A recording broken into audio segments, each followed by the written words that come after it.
Hello everyone, this is Martin Webster, Workforce Development Manager. I'm joined today by Chris Ashford, who's going to introduce himself in a second, and we're going to be talking about professional challenge. And while Chris is introducing himself, I'm just going to put the presentation onto the screen. Over to you, Chris. Thank you. Good morning, everybody. So I'm Chris Ashford, and I'm the multi-agency safeguarding trainer for the Safeguarding Partnership in Darlington.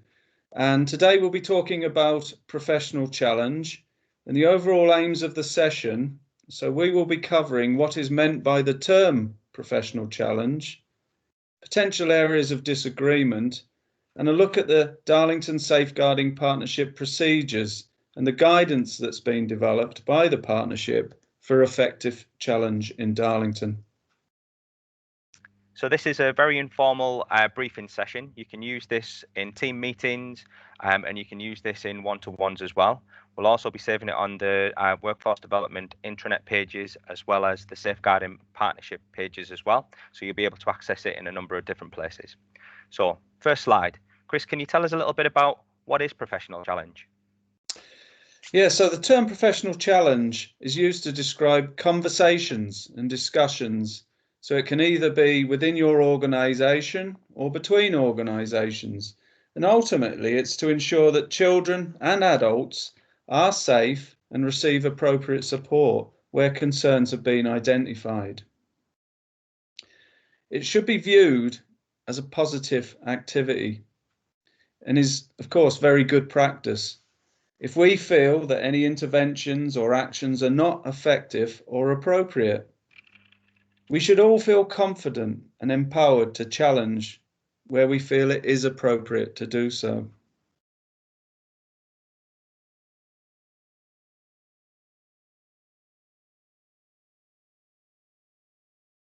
Okay, can you tell us a little bit about the Safeguarding Partner procedures then, Chris? Yeah, so the procedures and guidance tell us that it's vitally important that any differences do not affect potential positive outcomes for children and for adults. The Darlington safeguarding procedures provide a clear process and guidance for all practitioners who may wish to challenge decisions. It also provides support and advice to enable them to escalate concerns which are not able to be resolved at the initial practitioner level. The procedures describe the purpose of professional challenge, crucially the threshold for reporting, a procedural flowchart, and a professional challenge recording tool. It also covers challenging professional non-compliance with the child protection process and challenging the outcome of and planning of strategy meetings or reviews. So in actual fact, it can be used in many different circumstances. Thanks, Chris. Can we talk a little bit about disagreements and the potential of disagreements and what happens around disagreements? Yeah, so of course this can be far and wide. Many examples of where professionals may disagree with decisions or indeed outcomes.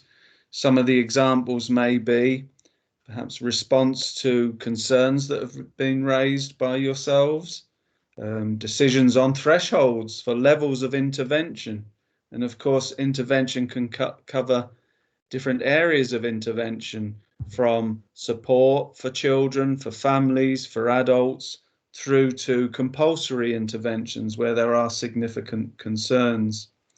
Perhaps simply not recognising or acknowledging signs of harm, including, crucially, cumulative harm caused by multiple episodes. It may be around outcomes of assessments carried out or issues around mental capacity. It may be around consent, the need to gain consent from parents and carers, children, or the adult at risk of abuse or neglect. Understanding guidance on when consent will need to be obtained and where is not required.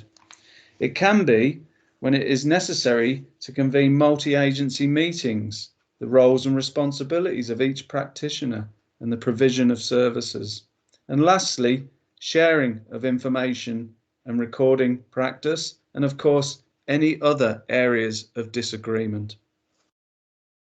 And in terms of the confidence of staff in terms of disagreements, Chris, how important is it that staff are able to confidently discuss and talk about these things? It really is vitally important, and what we'll look at later, what many serious case reviews and safeguarding adults reviews are telling us, that people do have disagreements. They are uncomfortable with decisions, but they perhaps do not feel empowered or in a position themselves to challenge those decisions. And the overall message from today is please have that confidence. And if you do disagree with something, then do challenge. So in terms of professional challenge, there are a number of different stages to the process. Can you talk us through stage one, please, Chris? Yeah. So stage one. So if you're unhappy about any decision, action, or indeed lack of action, you or your designated lead or designated safeguarding manager should in the first instance speak to the person or agency who has made the decision. It's about expressing your views. And really, it's about attempting to resolve the issues at that point. So this can be on an informal basis, but of course should be done as soon as possible. And I would also say that you should record this action. Yeah, a clear action of the reason for the disagreement. Yeah, and the outcome, the discussion and the outcome. It's vitally important, actually. Timing is important, that it's done at the earliest opportunity. And as I said, it is on an informal basis. Although the term is professional challenge, yeah, it is about having discussions. It's about conversations. Ultimately, it is about ensuring that children and adults are safeguarded. Great, thanks. We'll continue with the process and the different stages. So we'll move on to stage two. So we've talked about stage one, and clearly what we would like to happen is that those issues are resolved at stage one, but sometimes that can't happen for different reasons. And so, of course, if the issues cannot be resolved at stage one, then you should move to stage two. Okay, so at stage two, your concerns should be discussed with the respective line manager of the worker who has made that decision, or their designated safeguarding lead. Your line manager should then review the information, and if it is felt appropriate, they should liaise on your behalf with the manager of the person subject to the challenge. And of course, I would say that you should be involved in this, albeit it suggests that your line manager should take a lead on that action. You should be involved in this at every point, and there should be a clear record of this action. Thanks. Let's move on to stage three. So moving forward, stage three. So what stage three tells us is that if the issue is not resolved at stage two, and if you, your manager, deem it appropriate, then we should be looking at an interagency meeting. Okay, so the meeting should be held. At the meeting, again, a clear record of the discussion should be kept, and the agreed actions and outcomes should be made. A professional challenge recording tool is available, and a copy, if it is at stage three, a copy of your recording tool should be shared with the Safeguarding Partnership Business Unit. Excellent. And stage four of the process? So moving forward again, stage four tells us that if not resolved at stage three, you and your manager or designated safeguarding lead or designated safeguarding manager should again escalate to the agency head of service in an attempt to resolve the issue. Of course, timings are important. Okay, it's important this is done at the earliest opportunity. Okay, and as I say, clearly a decision should be made and reached as soon as possible. And throughout the process, at whatever stage we are, We should be ensuring the safety and well-being of children and adults takes precedent over any stalemate. Thanks, Chris. And we'll move on to stage 5. So again, moving on, stage 5 is the stage at which challenge should be reported to the statutory safeguarding partnership for independent scrutiny. And at that scrutiny, there should be a review of the challenge up to that point, what has been done to address the challenge, the outcome of any actions, how was the issue resolved, and are all professionals crucially satisfied with the outcome. A decision will then be made on the next course of action. And as I say, that is at an independent level. Okay. So we've talked about the different stages. From a kind of a scenario kind of point of view, Chris, how often does professional challenge lead to kind of stage 3, stage 4, stage 5? Is it something that happens a lot, or do things usually get kind of discussed and things sorted out in the earlier stages? Evidence would tell us that actually it's that initial stage, that's the important stage, stage 1, that earliest opportunity for discussions. And by professionals not seeing it as a challenge on their personal, perhaps, decision-making ability or their own abilities, but actually that open, honest discussion, then issues predominantly are addressed at stage 1. However, I think I should add that there are many examples, and I mentioned previously about serious case reviews, safeguarding adults reviews, many examples in reviews and audits of a lack of professional challenge, missed opportunities, resulting in escalation, of course, escalation of those concerns, potentially resulting in significant harm.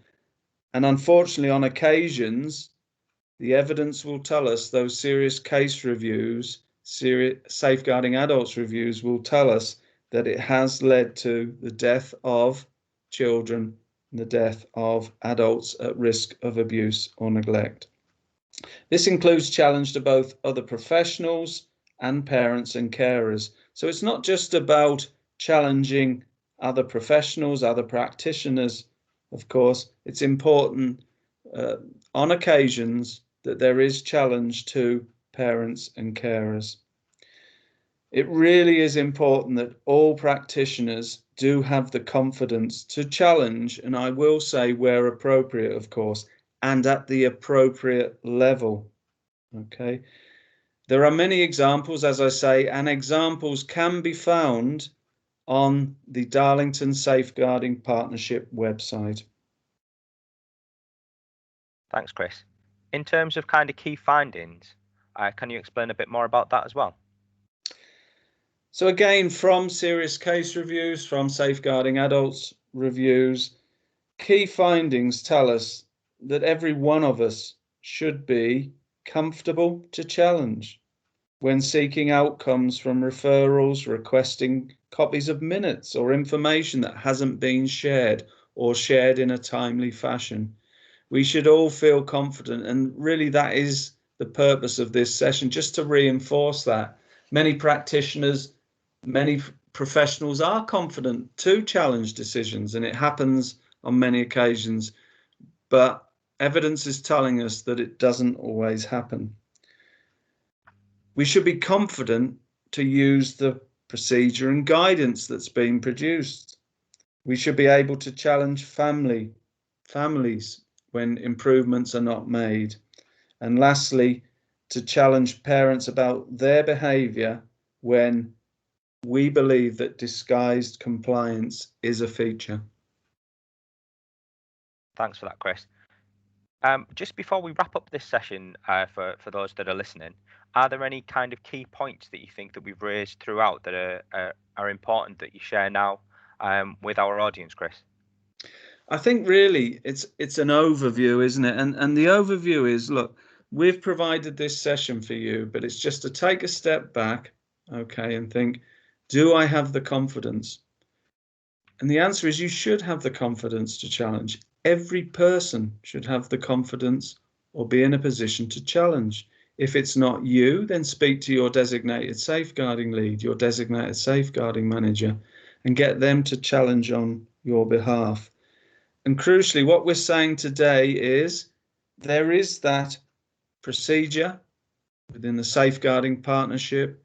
There is that guidance. It is there to support you. Okay, it's there to give you that confidence to challenge where appropriate and to identify if your initial challenge at stage one isn't successful, you are still unhappy with the outcome, as an example, then you should move through the stages until you are in a position to say, yes, I am comfortable with the outcome, because ultimately this is purely and simply about ensuring that the children of Darlington, the adults at risk of abuse or neglect, are safeguarded. That's great. Thanks very much for your time, Chris. Much appreciated. And we'll end our recording there. Brilliant. Thank you very much.